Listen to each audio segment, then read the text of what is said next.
إن الحمد لله نحمده ونستعينه ونستغفره ونعوذ بالله من شرور أنفسنا ومن سيئات أعمالنا من يهده الله فلا مضل له ومن يضلله فلا هادي له وأشهد أن لا إله إلا الله وحده لا شريك له وأشهد أن محمدا عبده ورسوله أما بعد فإن خير الحديث كتاب الله وخير الهدي هدي محمد صلى الله عليه وسلم وشر الأمور محدثاتها وكل محدثة بدعة وكل بدعة ضلالة وكل ضلالة في النار. أعوذ بالله السميع العليم من الشيطان الرجيم من همزه ونفخه ونفثه. بسم الله الرحمن الرحيم. رب اشرح لي صدري ويسر لي أمري واحلل عقدة من لساني يفقهوا قولي. بسم الله الرحمن الرحيم. إن الله وملائكته يصلون على النبي يا أيها الذين آمنوا صلوا عليه وسلموا تسليما. اللهم صل على محمد وعلى آل محمد كما صليت على إبراهيم وعلى آل إبراهيم إنك حميد مجيد. اللهم بارك على محمد وعلى آل محمد كما باركت على إبراهيم وعلى آل إبراهيم إنك حميد مجيد. الحمدللہ آج 5 اور 6 ربیع الثانی 1434 ہجری کی درمیانی رات 16 فروری 2013 اور ہفتے کا دن ہے. اس سال یعنی 1434 ہجری میں ہم آلریڈی ربیع الاول کے کانٹیکسٹ میں امام کائنات سید الاولین والآخرین شفیع المذنبین رحمت للعالمین سیدنا و مولانا امام اعظم محمد رسول اللہ صلی اللہ علیہ وآلہ وسلم کی ولادت مبارکہ کے موقع پر 2 علمی نشستوں کا اہتمام کر چکے ہیں جو کہ نماز محمدی صلی اللہ علیہ وآلہ وسلم سے ریلیٹڈ تھی. لیکن آج کی یہ جو اہم ترین اور منفرد ترین اور مشکل ترین اور خطرناک ترین نشست جو ہے یہ دراصل حرمت محمدی صلی اللہ علیہ وآلہ وسلم سے ریلیٹڈ ہے، جس میں کئی ایک تلخ حقائق ہمارے سامنے آئیں گے. اور علا وجہ بصیرت میں یہ اللہ کی قسم اٹھا کر کہتا ہوں کہ اس ٹاپک کو میں ابھی تک اوائڈ کرتا رہا کہ اس ٹاپک کو ایڈریس نہ کیا جائے، کیونکہ بعض اوقات لوگ پھر چیزوں کا غلط مطلب لیتے ہیں. لیکن اب صورتحال ایسی بھیانک ہو چکی ہے کہ ہم کسی کو کتاب و سنت کی دعوت دیتے ہیں تو وہ آگے سے بجائے عمل کرنے کے ہمیں یہ کہتا ہے یہ علی کل کا چھوکرا ہمیں یہ باتیں بتا رہے، ہمارے اتنے بڑے بڑے بزرگ پاگل تھے، آخر ان کو نہیں یہ باتیں پتا تھی. ایک یہ اعتراض سامنے آتا ہے. اور دوسرا یہ کہ اس کو تو ہمارے علماء نے فارغ کر دیا. بریلوی، دیوبندی، سلفی یعنی اہل حدیث، اہل تشیع، تمام علماء کوئی نہ کوئی ہر مکتبہ فکر میں اچھے اور برے علماء ہر جگہ موجود ہوتے ہیں. وہ جی ہم نے تو فارغ کر دیا ہے، ان کا تو ہمارے سے تعلق ہی کوئی نہیں. ٹھیک ہے آپ سے تعلق نہیں، لیکن جو باتیں بیان ہو رہی ہیں ان کا تو تعلق قرآن و سنت کے ساتھ ہے. اگر ان کا تعلق ہے تو قرآن و سنت پر عمل کرنا ہے، میری بات پہ کسی نے عمل نہیں کرنا. لہٰذا انشاءاللہ اس ٹاپک کو بھی میں منطقی انجام تک پہنچاؤں گا تاکہ اس حوالے سے جو لوگ دعوت کے میدان میں جڑے ہوئے ہیں ان کے لیے بڑی آسانی ہو کہ جب یہ اس طرح کے کوسچن سامنے آتے ہیں کتاب و سنت کی دعوت پیش کرنے والوں کو تو اس کو کس طریقے سے انٹلیکچوئل لیول پہ جا کے ایڈریس کرنا ہے. اور بیسیکلی یہ شیطانی وسوسے ہیں جن کو سیٹل کرنا ہے. اس لیکچر میں انشاءاللہ تعالی ان مجرم علماء کو جو علماء کرام کہتے ہیں نا، میں اس کو کہتا ہوں انگلش میں علماء کرائم، بعض مجرم علماء ہیں، انگلش والا کرائم مجرم، ان علماء کی جو کمزوریاں ہیں جس کی بنیاد پر لوگوں کو کتاب و سنت سے دور کر رہے ہیں وہ کتاب و سنت کی روشنی میں ایڈریس کی جائے گی انشاءاللہ تعالی.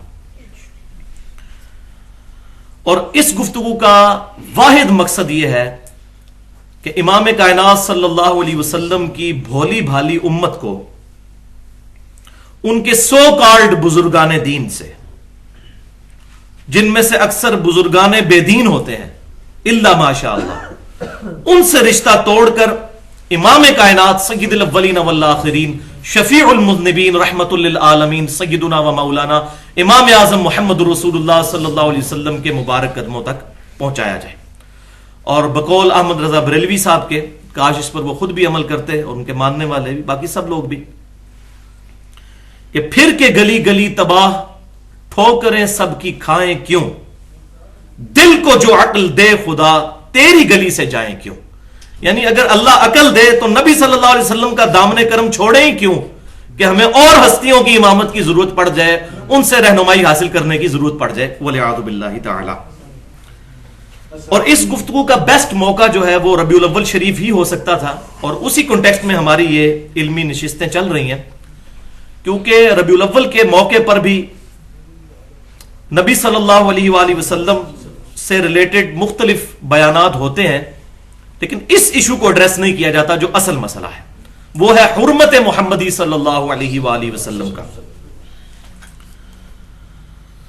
اور یہ کوئی زبان کا چسکا نہیں ہے، بلکہ یہ ہمارے ایمان کا تقاضا ہے، کیونکہ صحیح بخاری اور صحیح مسلم کی متفق علیہ حدیث ہے. امام کائنات صلی اللہ علیہ وسلم نے فرمایا اس شخص نے ایمان کی حلاوت چکھ لی جس میں 3 نشانیاں موجود ہیں. یہ ہم نے اپنے گریبان میں جھانک کے خود دیکھنا ہے، یہ 3 نشانیاں ہم میں موجود ہیں یا نہیں. وہ ہے کامل الایمان. پہلی نشانی فرمائی اللہ اور اس کا رسول صلی اللہ علیہ وسلم اسے ساری دنیا میں جتنے لوگ موجود ہیں سب سے بڑھ کر محبوب ہو جائے. وہ ہے ایمان کی حلاوت والا. اس کا کیا مطلب ہے؟ صرف نعرہ لگا لیا جائے غلامی رسول میں موت بھی قبول ہے؟ نہیں، بلکہ نبی صلی اللہ علیہ وسلم کے مقابلے پر کسی اور کی بات کو ایکسپٹ نہ کیا جائے. یہ ہے مطلب اس کا. اور دوسرا فرمایا کہ دوستی اور دشمنی کا معیار اللہ کی ذات ہو جائے.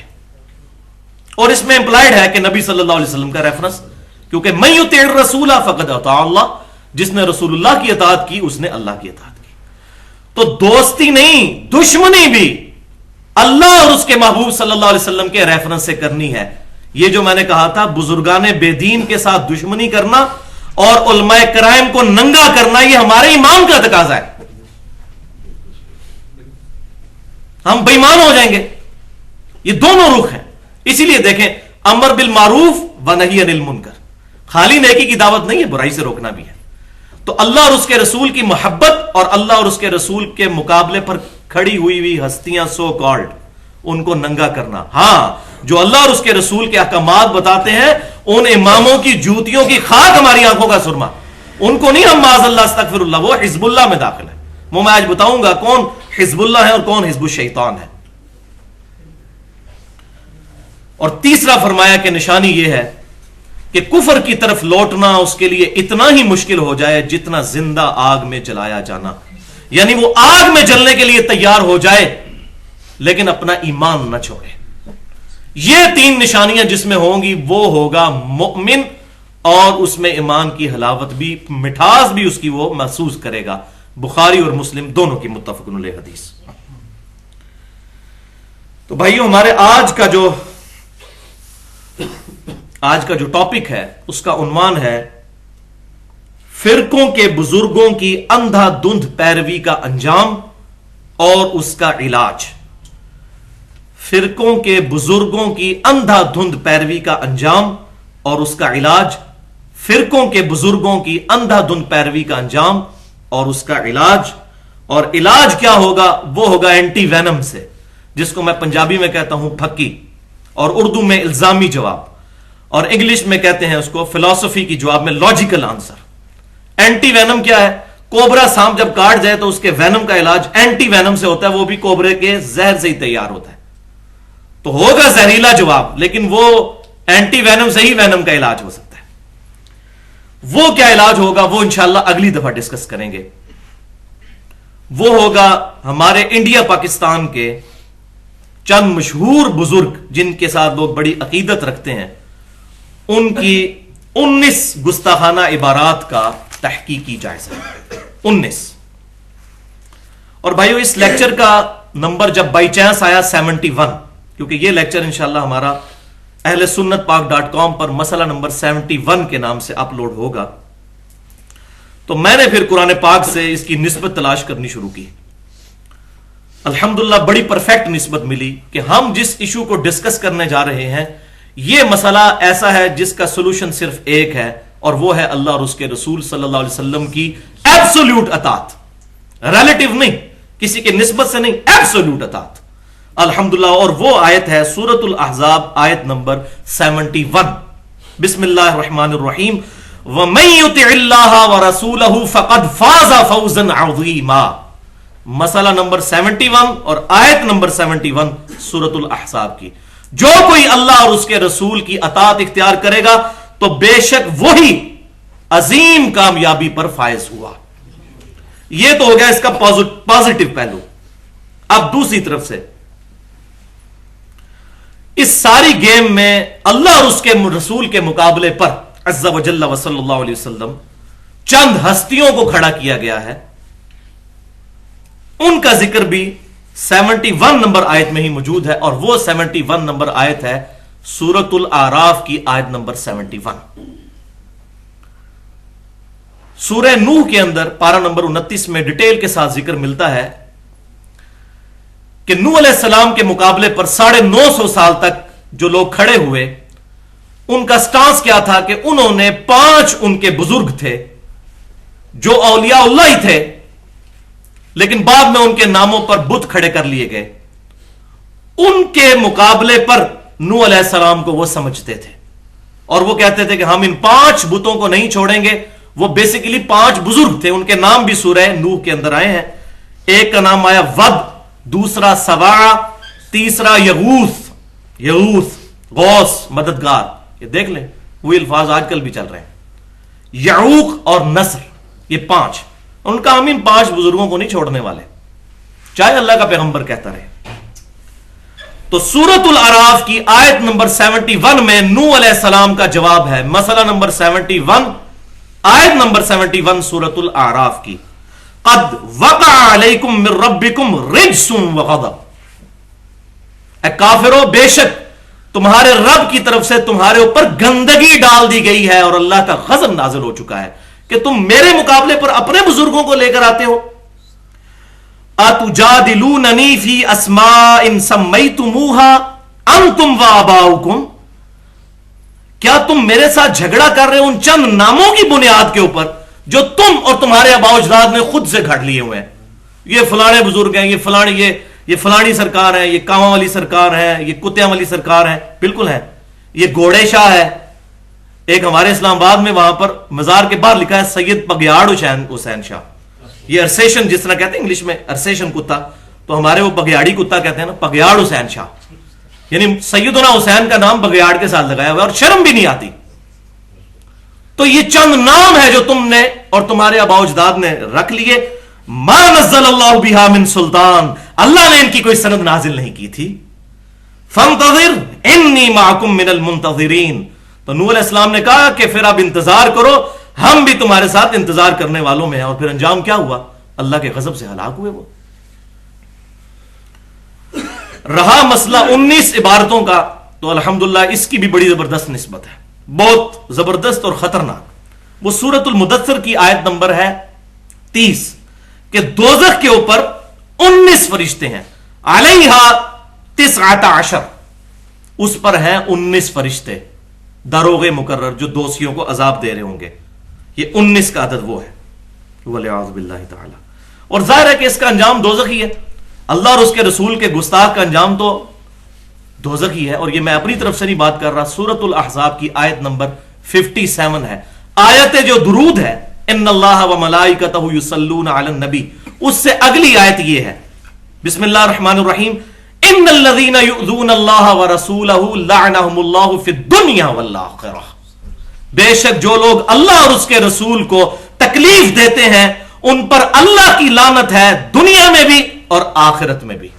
اللہ اور اس کے رسول کو تکلیف دینا، ان کی گستاخی کرنا، ان کے احکامات کے مقابلے پر کسی اور کو کھڑا کرنا، اور دنیا اور آخرت میں عذاب۔ اور پھر یہی تسلی نہیں ہوئی، یہاں پر غصہ ٹھنڈا نہیں، وَأَعَدَّ لَهُمْ عَذَابًا مُهِينًا، اور ایسے لوگوں کے لیے ہم نے بڑا سجا کے تیار کر رکھا ہے ذلیل و خوار کر دینے والا عذاب، عذابًا مُهِينًا، ذلت امیز عذاب، اعد لهم، بڑا تیاری کے ساتھ وہاں پر مہمان نوازی ہوگی ان گستاخوں کی، والعیاذ باللہ تعالی۔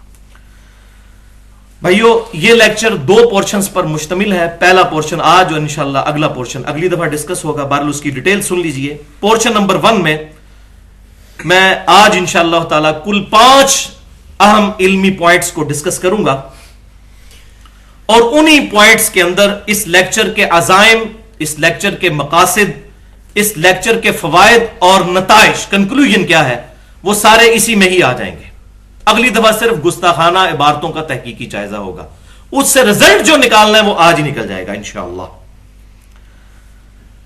تو یہ 71A ہوگا آج والا پورشن, اور پھر 71B اگلی دفعہ پورشن نمبر 2 میں اس سب کانٹیننٹ میں, برصغیر پاک و ہند میں, انڈیا اور پاکستان کے اندر چند مشہور علماء اور بزرگ, ان کی کتابیں جو آج تک چھپ رہی ہیں, ان سے نبی صلی اللہ علیہ وسلم کی مبارک شان میں بالخصوص اور اللہ تعالیٰ کی شان میں بھی 7 اور نبی صلی اللہ علیہ وسلم کی شان میں 12, یہ ٹوٹل 19 گستاخانہ عبارات جو ہیں ان کا تحقیقی جائزہ میں انشاءاللہ اگلی دفعہ پیش کروں گا. اور یہ چیزیں ہمارے ریسرچ پیپر پہ بھی چھپ چکی ہیں. ریسرچ پیپر نمبر 2A کے نام سے ہے اندھا دھند پیروی کا انجام, جو اہل سنت پاک.com پر تقریباً 3 MB کی فائل ہے, اپلوڈ ہے, مفت ڈاؤن لوڈ کی جا سکتی ہے, اور ہماری اکیڈمی سے بھی فری وہ پمفلٹ مل جاتے ہیں. اندھا دھند پیروی کا انجام 4 پیجز پہ وہ 19 عبارات کا تحقیقی جائزہ موجود ہے. اور اس کو کوئی عام پمفلٹ نہ سمجھیے گا. الحمدللہ جب قرآن و سنت کی دعوت کو سننے کے لیے تیار نہیں ہوتا, اس کا آخری علاج یہ پمفلٹ ہوتا ہے. اور جس کی سب سے بڑی مثال ہمارے امانت بھائی ہیں, جنہوں نے ہماری اہل سنت پاک.com ویب سائٹ ڈیولپ کی ہے. MBA کیا ہوا, دنیاوی طور پر پڑھے لکھے انسان, لیکن اسی سیٹ اپ کے ساتھ اٹیچ ہے جس پر انہوں نے اپنے آباء و اجداد کو پایا. ان کو بڑے طریقے سے دعوت دی لیکن ان پر اثر نہیں ہوئے. یہ پمفلٹ اندھا دھند پیروی کا انجام جب انہوں نے پڑھا, انہوں نے کہا مارو, ہم تو پوری دنیا کے لوگوں کو گستاخ رسول کہتے تھے, ہمارے اپنے بزرگ گستاخیاں کر کے گئے. انہوں نے صبح جا کے کتابیں خریدیں اور باقی کام پھر آپ کو پتا علماء کر دیتے ہیں. جب ان کو بتایا جاتا ہے کہ یار یہ ہمارے بزرگ تو لکھے ہیں لا الہ الا اللہ چشتی رسول اللہ, وہ کہتے نہیں معرفت دی گل ہے.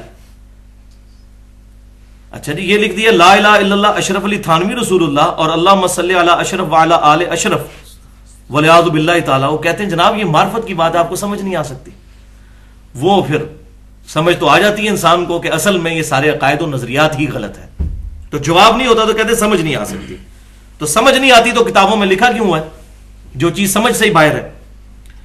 تو الحمدللہ ان کی ہدایت کا سبب بھی یہ ریسرچ پیپر بنا. انشاءاللہ تعالی یہ جب 2 لیکچر ہمارے ہو جائیں گے, آج والا اور اس سے اگلی دفعہ, اس کے بعد پھر تیسرا لیکچر ہونا ہے مسئلہ نمبر 72 کے نام سے, اور 72 کی نسبت بھی 72 فرقوں سے ہے. 72 اس کا عنوان ہوگا پھر انشاءاللہ فرقہ واریت کے امت محمدیہ صلی اللہ علیہ وسلم پر خطرناک اثرات اور اس کا علاج. یہ انشاءاللہ تعالی مسئلہ نمبر 72 ہوگا. اب اتنی تمہیدی گفتگو تقریباً 17-18 منٹ کی, اس کے بعد انشاءاللہ تعالی آج کا ہمارا حصہ شروع کرتے ہیں. ایک دفعہ دروشی پڑھ لیجئے. اللہم صلی علی محمد وعلی آل محمد کما صلیت علی ابراہیم وعلی آل ابراہیم انک حمید مجید. اللہم بارک علی محمد وعلی آل محمد کما بارکت علی ابراہیم وعلی آل ابراہیم انک حمید مجید. پورشن نمبر 1 جو کہ 5 اہم ترین علمی پوائنٹس پر مشتمل ہے, اس میں سے پوائنٹ نمبر 1 وہ بھائیو پرٹیکولر میری پرسنالٹی سے ریلیٹڈ ہے. میری پیدائش بھائیو ایک کٹر بریلوی خاندان کے اندر ہوئی, اور تقریباً اپنی پیدائش سے لے کر 30-31 سال تک میں بریلوی مکتبہ فکر میں رہا. انہی کی کتابیں پڑھی, انہی کے علماء سے مسائل پوچھے, اور کسی دوسرے کو سننے کی کوشش نہیں کی. پھر اچانک ٹرننگ پوائنٹ آیا 2007 کے اندر, اسی دوران, اور وہ یہ قرآن پاک, اس کو پری ڈیٹرمنٹ ریزلٹس کے بغیر پڑھنا شروع کیا. چند مہینوں کے اندر مجھے یہ گیم سمجھ آ گئی کہ ہم جن عقائد اور نظریات کو لے کر چل رہے ہیں وہ کم از کم اس کتاب میں تو موجود نہیں, اور کہیں پر موجود ہوں ضعیف قصے کہانیوں کے اندر اور ضعیف الاسناد روایتوں کے اندر, لیکن اس کتاب کے ساتھ وہ میچ نہیں کرتے. پریشانی لگ گئی، آہستہ آہستہ تحقیق کی، پھر کچھ عرصہ دیوبند کے ساتھ گزرا، پھر اس کے بعد کچھ عرصہ اہل حدیث کے ساتھ گزرا، ان کے علماء سے ملے، اس کے بعد اہل تشیع کے ساتھ، اور اب بھی سب کے ساتھ اٹھنا بیٹھنا ہے۔ جو پازیٹو بات کہیں سے بھی ملتی ہے اس کو الحمدللہ ایکسیپٹ کرتا ہوں، اور جہاں پر غلطی دیکھتا ہوں لوگوں کو پوائنٹ آؤٹ کرنے کی کوشش کرتا ہوں الحمدللہ، اور یہی ایک مسلمان کا تقاضا ہے۔ اور الحمدللہ مجھے یہ سعادت بھی حاصل ہے اس حوالے سے کہ میں نے ساری جماعتوں میں کچھ نہ کچھ وقت گزارا ہے، بریلوی، دیوبندی، سلفی، اہل حدیث، سب کے جو مشہور جماعتیں ہیں۔ یعنی میں نے جو ہے وہ دعوت اسلامی کا ملتان والا اجتماع بھی اٹینڈ کیا ہوا ہے، تبلیغی جماعت کے بھی اجتماع اٹینڈ کیے ہیں، رائے ونڈ والے، دعوت اسلامی کے تو میرے خیال 10-11 کے قریب کیے، اس کے بعد جو یہ مرید کے والا اجتماع ہے یہ بھی اٹینڈ کیا، ساروں کے پاس الحمدللہ میں ہو کر آیا ہوں، لہٰذا ساروں کا اچھا خاصا جو ایکسپیرینس ہے مجھے حاصل ہے اس حوالے سے۔ ان ساری چیزوں کے بعد جو اب لوگوں کو حق بات بتائی جاتی ہے ساری کمزوریاں دیکھ کر، تو ایک بڑا سوال لوگوں کی جانب سے اٹھتا ہے جب بھی کسی کے مکتبہ فکر کے اوپر ضرب پڑتی ہے، اور وہ کیا کہتے ہیں؟ وہ جی علی بھائی تو انجینئر ہیں، وہ کوئی عالم تو نہیں ہے کہ ہم ان کی بات مانیں۔ یہ اکثر سننے کو ملتا ہے۔ دیکھیں انہوں نے انجینئرنگ کی ڈگری کی اتنے سال لگا کر، تو علماء بھی تو اتنے سال لگ کے بنتے ہیں، تو اب عالم کی بات مانی جائے یا ان کی بات مانی جائے؟ یہ پوائنٹ بہت زور و شور سے سامنے آتا ہے۔ انشاءاللہ اس شیطانی وسوسے کو بھی میں ایسا کل کرتا ہوں کہ آندہ سے کوئی یہ بات کرنے کی جرت نہ کرے۔ تو اس کا جواب بھائیو یہ ہے، پہلا اصولی جواب سن لیجئے کہ دین کی بنیاد علم پر ہے نہ کہ ڈگری کے اوپر۔ مثلا 5ویں کلاس کا اسٹوڈنٹ اگر آپ کو آ کر یہ کہتا ہے کہ علامہ صاحب سورۃ البقرہ کی آیت نمبر 279 میں اللہ تعالیٰ نے سود کھانے کو اللہ اور اس کے رسول کے خلاف جنگ قرار دیا ہے، تو اب عالم صاحب کو سورۃ البقرہ کی آیت نمبر 279 پڑھنی چاہیے یا اس 5ویں کلاس کے اسٹوڈنٹ سے ڈگری مانگنی چاہیے؟ بتائیں۔ آیت پڑھنی چاہیے، اور آیت وہ پڑھ لیں اور وہی بات نکل آئے تو کہ نہیں آیت تو موجود ہے لیکن چونکہ آپ کے پاس ڈگری نہیں ہے عالم کی لہذا میں نے آپ کی بات نہیں ماننی، تو اس کے بعد وہ عالم صاحب مسلمان بھی رہ جائیں گے کہ نہیں؟ عالم تو چھوڑ دیں، مسلمان بھی نہیں رہیں گے، قرآن کا انکار لازم آ جائے گا نا، وہ تو قرآن کا انکار کر رہے ہوں گے۔ دوسری بات، اسلام میں یہ دوسرا اصولی جواب ہے، ڈکشنری از آلویز اتھارٹی، بلکہ پوری دنیا میں بٹ کے سپیلنگ BUT بٹ ہیں یا BAT بٹ، یہ ڈکشنری فیصلہ کرے گی۔ ایک 5ویں کلاس کا اسٹوڈنٹ کہتا ہے کہ بٹ کے سپیلنگ BUT بٹ ہیں، اور ایک PhD انگلش کہتا ہے نہیں جی بٹ کے سپیلنگ BAT بٹ ہیں، تو کس کی بات مانی جائے گی؟ جس کے سپیلنگ ڈکشنری کے ساتھ مل جائیں گے۔ تو اور ہماری ڈکشنری کتاب اللہ اور سنت رسول ہے عز و جل و صلی اللہ علیہ وسلم۔ اس کی PhD کی ڈگری اس کی غلطی کو جسٹیفائی نہیں کر سکے گی، تو بات وہی مانی جائے گی جو کتاب و سنت میں لکھی ہو۔ تیسرا اصولی جواب کہ حق بات کوئی بھی کہے اس کی تصدیق کرنا یہ ہمارے پروفٹ کی سنت ہے صلی اللہ علیہ وسلم، چاہے وہ بات کرنے والا شیطان ہی کیوں نہ ہو۔ شیطان سے بڑا تو ٹائٹل کسی کو نہیں دیا جا سکتا، نہ مجھے نہ کسی ایسے دائی کو جو حق بات لوگوں تک پہنچا رہا ہو، مجھے کم از کم شیطان جتنا بھی اگر سمجھ لیں تب بھی نبی صلی اللہ علیہ وسلم کی سنت ہے شیطان کی بات کی تصدیق بھی کرنا اگر وہ سچی بات کر رہا ہے۔ اور یہ میں اپنی طرف سے نہیں کہہ رہا، صحیح بخاری میں انٹرنیشنل نمبرنگ کے مطابق 2311 نمبر حدیث ہے کتاب الوکالہ چیپٹر کے اندر، بڑی لمبی حدیث آپ نے اکثر سنی ہوگی۔ اس کا لب لباب یہی ہے کہ شیطان نے سیدنا ابو ہریرہ رضی اللہ تعالیٰ عنہ کو انسانی شکل میں آ کر آیت الکرسی کا وظیفہ بتایا اور کہا کہ اگر تم یہ رات کو سونے سے پہلے پڑھ لو گے تو صبح تک اللہ تعالیٰ کی طرف سے ایک فرشتہ تمہاری حفاظت کرے گا۔ تو نبی صلی اللہ علیہ وسلم کو جب انہوں نے یہ بات عرض کی تو نبی صلی اللہ علیہ وسلم نے فرمایا کہ وہ شخص ہے تو جھوٹا کیونکہ وہ شیطان تھا جو انسانی شکل میں تمہارے پاس آیا، لیکن اس نے بات سچی کی ہے۔ واقعی یہ بات ہے کہ جو آیت الکرسی پڑھ کے رات کو سو جائے تو اللہ تبارک و تعالیٰ کی طرف سے ایک فرشتہ پوری رات اس کی حفاظت کرتا ہے۔ تو نبی صلی اللہ علیہ وسلم کی سنت ہے کہ شیطان بھی اگر سچی بات کرے تو اس کی تصدیق کرو، اور اگر کوئی انسان آپ کا اپنا قبلہ بھائی، اہل کلمہ بھائی کوئی بات کرتا ہے، اس کی ڈگریاں نہ مانے بلکہ اس بات کو دیکھیں۔ چوتھا جواب یہ ہے کہ ہم ڈاکیے کی حیثیت سے اپنے رب اور اپنے محبوب صلی اللہ علیہ وسلم کا پیغام امت تک پہنچانے کی کوشش کر رہے ہیں۔ ہمارا کہیں یہ دعویٰ نہیں ہے کہ ہم اتھارٹی ہیں، ہاں ہم یہ کہتے ہیں کہ اللہ اور اس کے رسول صلی اللہ علیہ وسلم کی بات اتھارٹی ہے۔ تو اگر کوئی اللہ اور اس کے رسول صلی اللہ علیہ وسلم کی بات کا انکار کرتا ہے تو وہ ہمارا انکار نہیں کرے گا بلکہ اللہ اور اس کے رسول کا انکار کرے گا، معاذ اللہ، استغفر اللہ۔ علماء نے کتاب اللہ کے ترجمے بھی کر دیے، صحیح بخاری اور صحیح مسلم کے بھی ترجمے آ چکے، باقی احادیث کی کتابوں کے بھی ترجمے آ چکے۔ یہ علماء نے ترجمے کیا اپنے پرسنل نوٹس بنائے تھے؟ نہیں، بلکہ یہ ترجمے عوام کے لیے انہوں نے چھاپے۔ ان کو تو عربی آتی ہے، ویسے یہ بھی ان کا زوم ہے، عربی کوئی نہیں آتی۔ قرآن پاک سامنے رکھ کے اگر ان کو بیچ میں سے کوئی صفحہ کھول کے پوچھے نا کہ اس کا ترجمہ کریں تو آدھے سے زیادہ نہیں کر سکیں گے۔ یہ بھی آپ کو دھوکہ ہی دیا ہوا انہوں نے۔ وہ دورہ قرآن اور دورہ حدیث ہی ہوتا ہے آخری سالوں میں، پڑھتے پڑھتے کوئی نہیں ہے۔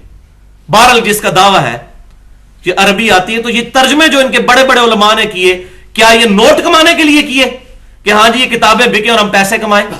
پھر یہی مسئلہ ہے۔ اگر عوام کے لیے کیے ہیں تو اپنا ترجمہ تو مانے، بریلوی احمد رضا بریلوی صاحب کا، پیر کرم شاہ صاحب کا ترجمہ تو مانے، دیوبندی اشرف علی تھانوی صاحب کا ترجمہ تو مانے، اہل حدیث جو ہیں وہ جونا گڑی صاحب کا ترجمہ تو مانے، اہل تشیع جو ہیں وہ سید فرقان علی شاہ صاحب کا ترجمہ تو مانے، اپنے ترجمے تو مانے نا۔ اگر انہی ترجموں سے ہم ان کو وہی بات دکھاتے ہیں، آپ تو کوئی جھگڑا ہی نہیں رہ گیا کہ یہ اپنی طرف سے ترجمے کرتا ہے۔ تو اصل مسئلہ یہ نہیں ہے، اصل مسئلہ انہوں نے ماننا ہی نہیں ہے۔ اور وہی ہے پانچواں اصولی جواب کہ یہ سارے بہانے ہیں کہ جی یہ علماء کی ڈگری چاہیے اور فلاں عالم ہوگا تو اس کی بات مانیں گے۔ اگر یہی بات ماننے والے ہوتے تو اپنے مکتبہ فکر کے علاوہ جو باقی علماء ہیں ان کی بھی تو بات مانتے۔ ان کے بارے میں تو اتنی زبان کھول کر کامنٹس پاس کرتے ہیں کہ انسان حیران ہو جاتا ہے کہ یہ علماء کی لینگویج ہے۔ شیطان سے کم ٹائٹل نہیں دیتے۔ حسام الحرمین پڑھے احمد رضا بریلوی صاحب کی، انہوں نے دیوبند کے علماء کو لکھا ہے کہ یہ شیطان کے دم چھلے ہیں۔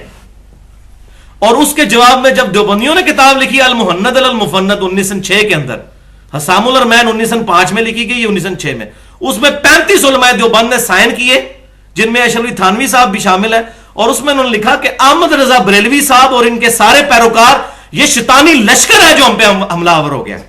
یہ ہے ڈگریوں کا حال۔ ان کو اس وقت احمد رضا بریلوی صاحب کا علم نظر نہیں آیا جو اس وقت کے صوفی حرمین کے جو علماء تھے، کئی علماء نے ان کو 14ویں صدی کا مجدد ڈکلیئر کر دیا تھا اس وقت احمد رضا بریلوی صاحب کو، ان کو بھی پتا ہے، لیکن اس وقت ان کو وہ نہیں نظر آیا کیونکہ اپنے علماء کو ماننا دوسروں کو مانتا ہی نہیں ہے۔ تو یہ ڈگری شگری والے صرف بانے، آپ ڈگری بھی لے کر آ گئے تو تب یہ کہیں گے آپ نے ہمارے مکتبہ فکر کی ڈگری نہیں لی ہے، اور اگر ان کے مکتبہ فکر کی ڈگری ہوگی اور آپ ان کے خلاف بات کریں گے تو کہیں گے ڈگری تے پڑھی سی نے، پڑھا تے ہے سی پر بعد ہی دماغ خراب ہو گیا تھا، یعنی پڑھا تو اس نے ہم سے ہی ہے لیکن بعد میں اس کا دماغ چل گیا۔ تو اس کا کوئی جواب نہیں ہے، کیوں کہ یہ وہ ان کو پنجابی میں جو محاورہ بولا جاتا ہے، نہ کھیڈاں گے نہ کھیڈن دیاں گے، ان کا مقصد یہ نہیں ہے، نہ کھیلیں گے نہ کھیلنے دیں گے۔ اور دوسرا محاورہ جو ہے دل بےمان تے حجتاں ٹیر، اگر کسی کے دل میں بےمانی گھس چکی ہوئی ہے اس کے لیے دلائل بہت زیادہ ہیں، وہ تو پھر کتاب اللہ کو بھی نہیں مانے گا، وَلِعَوْذُ بِاللَّهِ تعالی۔ تو ان کا اصل مقصد جو ہے، اصل جو ان کا مسئلہ ہے وہ یہی ہے کہ یہ اپنے بزرگوں کے علاوہ، اپنے علماء کے علاوہ کسی کی بات کو ماننے کے لیے تیار ہی نہیں ہے۔ اور ابھی ریسنٹلی جو یہ واقعہ ہوا ہے، یہ تو پوری دنیا میں، پرانی کتابوں کو تو یہ جان چھڑا لیں گے، پوری دنیا نے ٹی وی پہ دیکھا ہے کہ ایک دیوبندی عالم جو ہمارے ملک کے اندر، پاکستان کے اندر بہت بڑے ایک سیاسی لیڈر بھی ہیں، فضل الرحمان صاحب، انہوں نے ڈاکٹر طاہر القادری صاحب جو کہ بریلوی مکتبہ فکر کے عالم ہیں، ان کو ٹی وی پر کہا ہے کہ یہ طاہر الپادری ہیں، طاہر القادری نہیں ہے۔ ان کو نہیں نظر آیا کہ ڈاکٹر طاہر القادری صاحب پی ایچ ڈی ہیں اور پنجاب یونیورسٹی کے ایم اے اسلامیات کے وہ ٹاپر ہیں، اور احادیث کی ان کی کئی کتابیں دنیا کی کئی یونیورسٹیز میں پڑھائی جا رہی ہیں، اتنے بڑے لیول کا ایک عالم ہے اپنے مکتبہ فکر کا، ان سے اختلافات اپنی جگہ، لیکن وہ ان کو طاہر الپادری کہہ رہے ہیں۔ اور کہتے ہیں یہ مسلمانوں کا جے سالک ہے جو عیسائی ہے. تو یہ مسئلہ ان کا کچھ اور ہے, مسئلہ ہے فرقہ واریت. مفتی منیب الرحمان صاحب جب تک بریلوی مکتب فکر کے چونکہ عالم ہیں, جب تک وہ ہماری روحت ہلال کمیٹی کے چیئرمین ہیں, پشاور کے دیوبندیوں نے چاند کو غلط ہی کہنا ہے. ہاں, ان کے دیوبندیوں میں سے کوئی عالم لا کے بٹھا دیں گے اس سیٹ کے اوپر, پھر ہو سکتا ہے بریلوی چاند کو غلط کہنا شروع کر دیں. یہ ساری کی ساری گیم جو ہے فرقہ واریت کی لعنت چل رہی ہے. وہ انشاءاللہ میں مسئلہ نمبر 72 2 ہفتے بعد بیان کروں گا کہ ساری گیم کیسے چل رہی ہے. تو یہاں پر میں 2 ننگے جملے بولنے لگا ہوں, یہ 2 جملے یاد رکھیے گا. نمبر 1, بھائیوں قادیانی صرف اس لیے کافر ہے کہ ہم قادیانیوں کے گھر نہیں پیدا ہوئے. اگر ہمارے ماں باپ قادیانی ہوتے ہم ڈیفینیٹلی قادیانی ہوتے. اگر ڈاکٹر طاہر القادری صاحب قادیانیوں کے گھر پیدا ہوتے تو ان کے نزدیک قادیانی مسلمان اور غیر قادیانی کافر ہوتے. اگر طارق جمیل صاحب جو تبلیغی جماعت کے ہیں یہ قادیانیوں کے گھر پیدا ہوتے تو ان کے نزدیک تبلیغی جماعت والے غیر مسلم اور قادیانی مسلمان ہوتے.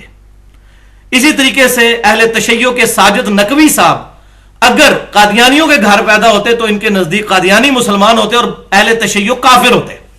اسی طریقے سے اہل حدیث میں سے حافظ سعید صاحب یا ساجد میر صاحب اگر یہ قادیانی کے گھر پیدا ہوتے کسی تو ان کے نزدیک اہل حدیث کافر ہوتے. سیدھی سی بات ہے, یہ کسی کو بری لگے یا اچھی لگے.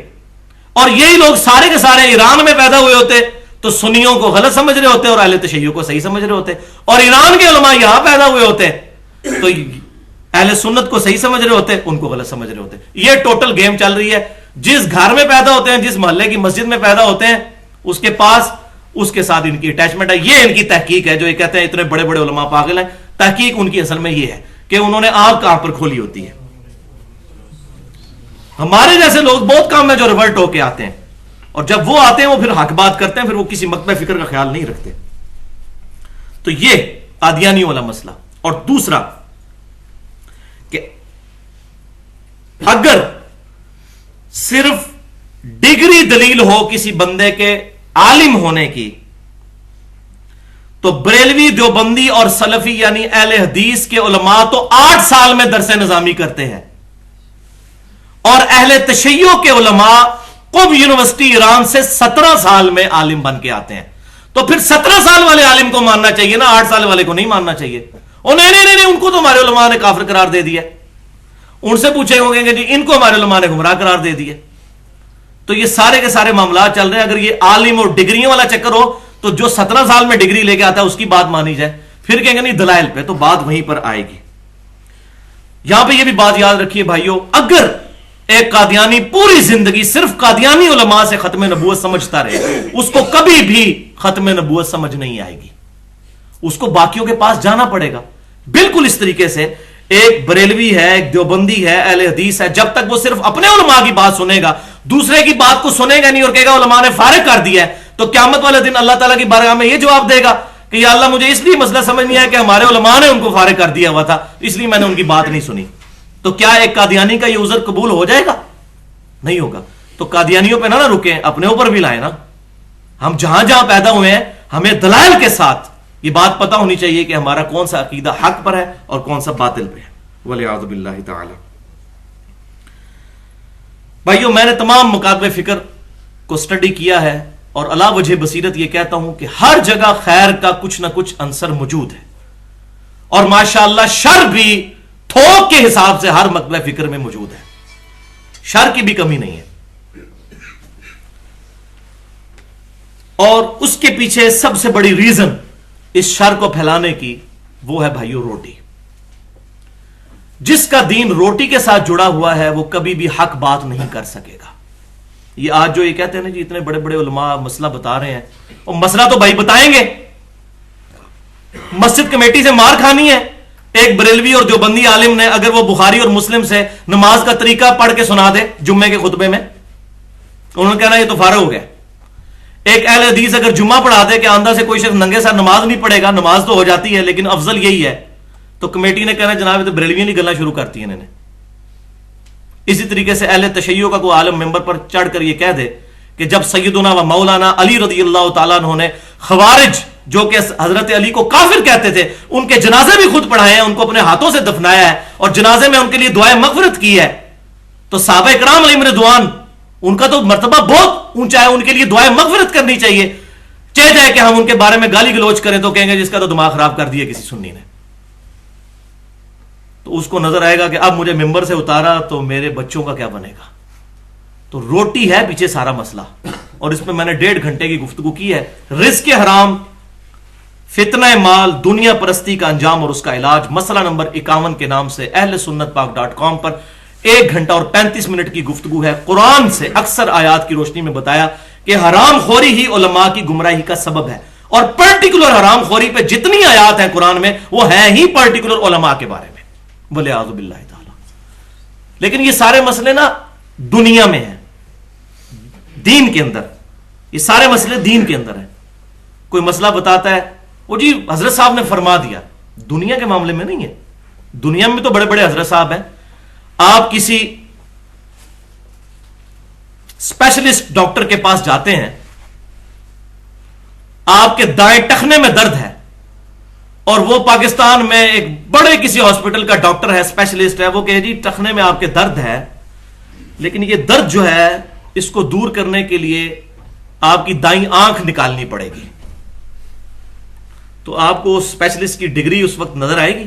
آپ کہیں گے یار عقل کو تو نے کتوں ڈگری کی تھی ہو، تو درد میرا ٹخنے میں اور تو کہہ رہا آنکھ نکالنی پڑے گی. تو پھر دوسرے اسپیشلسٹ کے پاس جائیں گے، 2-3 سے گھومیں گے تو پتا چل جائے گا یار وہ تو پاگل تھا جو یہ کہہ رہا تھا. تو دنیا میں آنکھ نہیں نکلوائیں گے کسی اسپیشلسٹ، اتنے بڑے بزرگ، کیونکہ فَاسْأَلُوا أَهْلَ الذِّكْرِ إِن كُنتُمْ لَا تَعْلَمُونَ، اگر تمہیں علم نہیں تو اہل علم سے پوچھو. تو ڈاکٹری کی فیلڈ میں تو ڈاکٹر ہی اہل علم ہے نا. مولوی کو تو انگریزی بھی نہیں آتی، وہ تو ابھی تک اس چکر سے باہر نہیں آیا کہ یہ انگریزوں کی زبان ہے یا یہ مسلمانوں کی زبان ہے. اس کو تو بیچارے کو ابھی تک یہی بات سمجھ نہیں آئی ہے. ایک جیولوجی کا مسئلہ جیولوجسٹ بتائے گا، ایمبرولوجی کی فیلڈ کا بندہ جو ہے وہ گائنی کے مسئلوں کو حل کرے گا. یہ لیڈی ڈاکٹر جو گائنی کی ہوگی وہ گائنی کے ایشوز کو ریزالو کرے گی. یہاں پر بھی وہ ڈاکٹر کی بات نہیں مانیں گے بلکہ کہیں گے بھائی نہیں 2-3 سے مشورہ کرو.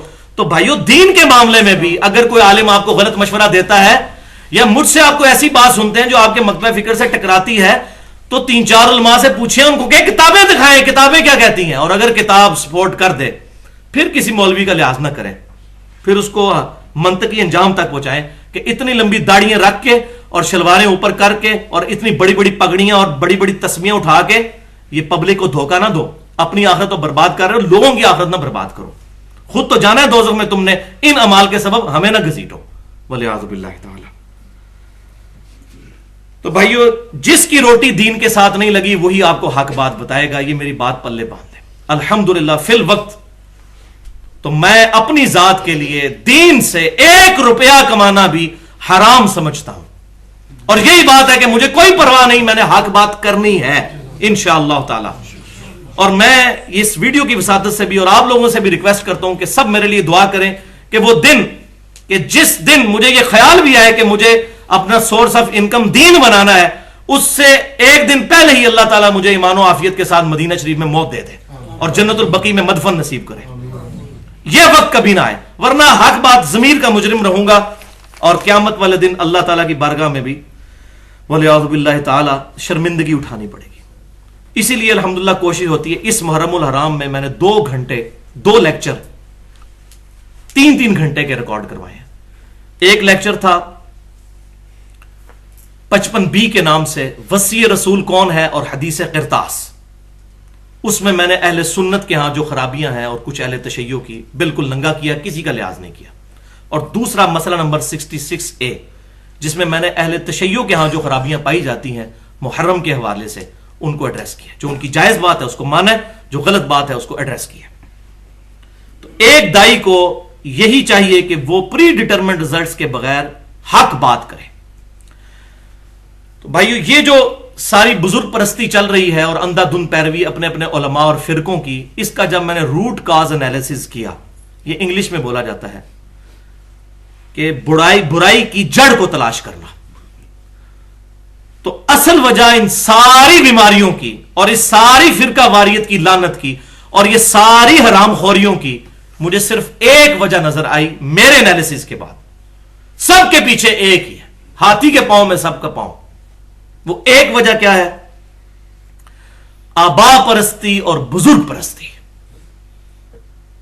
اور میں حیران ہو گیا کہ قرآن پاک میں سب سے زیادہ ایمفیسائز ہی اسی بات پر کیا گیا ہے کہ اللہ اور اس کے رسول صلی اللہ علیہ وسلم کے احکامات سے روکنے والی جو چیزیں ہیں ان میں ٹاپ آف دا لسٹ چیز جو ہے وہ آبا پرستی اور بزرگ پرستی ہے، وَلِعَوْذُ بِاللَّهِ تعالی. اور یہاں تک بات پہنچی کہ انبیاء کرام جو اللہ تعالیٰ کے ریپریزنٹیٹو تھے ان کی بات بھی کسی نے نہیں مانی. ہماری آپ کی کس نے سننی ہے جو اتنے معجزات کے ساتھ آئے. پہلی آیت سورۃ المائدہ آیت نمبر 104. بسم اللہ الرحمن الرحیم. وَإِذَا قِيلَ لَهُمْ تَعَالَوْا إِلَى مَا أَنزَلَ اللَّهُ وَإِلَى الرَّسُولِ، اور جب بھی ان کو کہا جاتا ہے کہ آؤ اس چیز کی طرف جو اللہ نے نازل کی، اور آؤ رسول اللہ کی طرف صلی اللہ علیہ وسلم. آج بھی ہم ان کو کہتے ہیں آؤ رسول اللہ کو اپنا امام مانے، تو وہی جواب جو وہ کہتے تھے. قالوا حسبنا ما وجدنا علیہ آباءنا، وہ کہنے لگے ہمیں کافی ہے جس پر ہم نے اپنے آباء و اجداد کو پایا، سانو تو ضرورت نہیں، یہ تو ہمارے بزرگوں نے بہت پہلے مسئلے حل کر دیے ہوئے ہیں، ان کو نہ چھیڑے. بہار شریعت میں مفتی امجد علی صاحب نماز کا چیپٹر جب لکھتے ہیں، احمد بریلوی صاحب کے خلیفہ، تو کچھ حدیثیں لکھتے ہیں اور اوپر نوٹ لکھ دیتے ہیں کیونکہ دل تو ملامت کرتا ہے. وہ کہتے ہیں ان حدیثوں سے میرا کوئی مقصد نماز کا طریقہ ثابت کرنا نہیں ہے اور نہ اس کی ضرورت ہے، کیونکہ ان کی حدیثوں کا ان کے نماز کا طریقہ ثابت ہی کوئی نہیں ہوتا. تو کہ یہ میں صرف حصول برکت کے لیے چند حدیثیں لکھ رہا ہوں. رہا مسئلہ نماز کے طریقے کا، تو ہمارے بزرگوں نے بہت پہلے یہ مسئلہ، میں اس کو بریکٹ میں کہتا ہوں، برباد کر دیا ہوا ہے. ان کا یہ بہت پہلے مسئلے حل کر دیے ہوئے ہیں، تو لہذا اب حدیثیں پڑھنے کی ضرورت ہی نہیں ہے. ماشاءاللہ، اس عقل پر ماتم ہی کیا جا سکتا ہے اگر جائز ہوتا تو. اَوَلَوْ كَانَ آبَاؤُهُمْ لَا يَعْلَمُونَ شَيْئًا وَلَا يَهْتَدُونَ. تو اللہ کے اب کمنٹس ہیں، بھلا کیا اگر ان کے آباء و اجداد کوئی چیز کا علم نہ رکھتے ہوں اور نہ وہ ہدایت پر ہوں، تب بھی انہی کی پیروی کیے جائیں گے؟ نہ علم ہے نہ ہدایت ہے، تب بھی کہہ رہے ہیں نہیں ہم نے ان کے پیچھے چلنا ہے. وَلِعَوْذُ بِاللَّهِ تعالی. اور دوسری آیت ہے سورہ لقمان کی آیت نمبر 21. وَإِذَا قِيلَ لَهُمْ، اور جب ان سے کہا جاتا ہے اتبعوا ما انزل اللہ، کہ پیروی کرو اس کی جو اللہ نے تمہاری طرف نازل کیا، یعنی کتاب اللہ. کہتے ہیں قالوا بل نتبع ما وجدنا علیہ آباءنا، وہ کہتے ہیں نہیں بلکہ ہم تو اس کی پیروی کریں گے جس پر ہم نے اپنے آباء و اجداد کو پایا ہے. اب اللہ تعالیٰ کی طرف سے گاڑا فتویٰ ہے. اولو کان الشیطان یدعوہم الی عذاب السعیر، کیا بھلا اگر شیطان ان کو دوزخ کے عذاب کی طرف بلا رہا ہو اپنے بزرگوں کے پیچھے چلنے کی وجہ سے، تب بھی اپنے بزرگوں کے پیچھے ہی چلتے جائیں گے. اب دیکھ لیں، یہ دوزخ کا فتویٰ میں نے نہیں لگایا. وہی بات ہے کہ اگر ایک قادیانی پوری زندگی قادیانی علماء سے ختم نبوت پوچھتا رہے گا، اس کو کب ختم نبوت سمجھ آئے گی؟ باقیوں سے پوچھنا ہوگا. اسی طریقے سے ایک بریلوی، دیوبندی، سلفی، اہل حدیث یا اہل تشیع کو بھی باقیوں کی بات سننی ہوگی، تبھی تو پتہ چلے گا ہمیں کہاں پر غلطی لگی اور دوسرے کہاں پر غلط ہیں یا درست ہیں. علمی پوائنٹ نمبر 2. بھائیو، اب الحمدللہ قرآن کی ان آیات کی روشنی میں ہمیں ایک بات تو بالکل واضح کلیئر ہو گئی کہ اللہ تعالیٰ اور اس کے رسول صلی اللہ علیہ وسلم اور اس کی کتابوں اور وحی کے ساتھ جو مخالفت لوگوں کی سامنے آئی، اس کی واحد وجہ آبا پرستی اور بزرگ پرستی ہے. اب یہاں حیران کن بات ایک اور سامنے آئے گی پوائنٹ نمبر 2 میں، کہ جو آبا پرستی اور بزرگ پرستی ہے، اس کے پیچھے ڈرائیونگ فورس کیا ہے؟ کون اس سارے کے سارے سسٹم کو لے کر چل رہے ہیں؟ تو آپ کو حیرانگی ہوگی کہ انبیاء کرام علیہ السلام کے ماننے والے جو کتابوں کو اور انبیاء کو حق مانتے ہیں، ان کے اندر بھی اس لیول کی گمراہی موجود ہے قرآن کی روشنی میں کہ انہوں نے انبیاء کرام کا انکار کر دیا. انبیاء کے ماننے والوں نے ماننے کے باوجود انکار کر دیا. اور وہ ڈرائیونگ فورس کیا؟ ان کے علماء کرائم، علماء کرام نہیں، مجرم علماء، علماء کرائم. اور یہ بات میں اپنی طرف سے نہیں کر رہا، سورہ التوبہ آیت نمبر 31 اس فلسفے کو بالکل واضح کرتی ہے.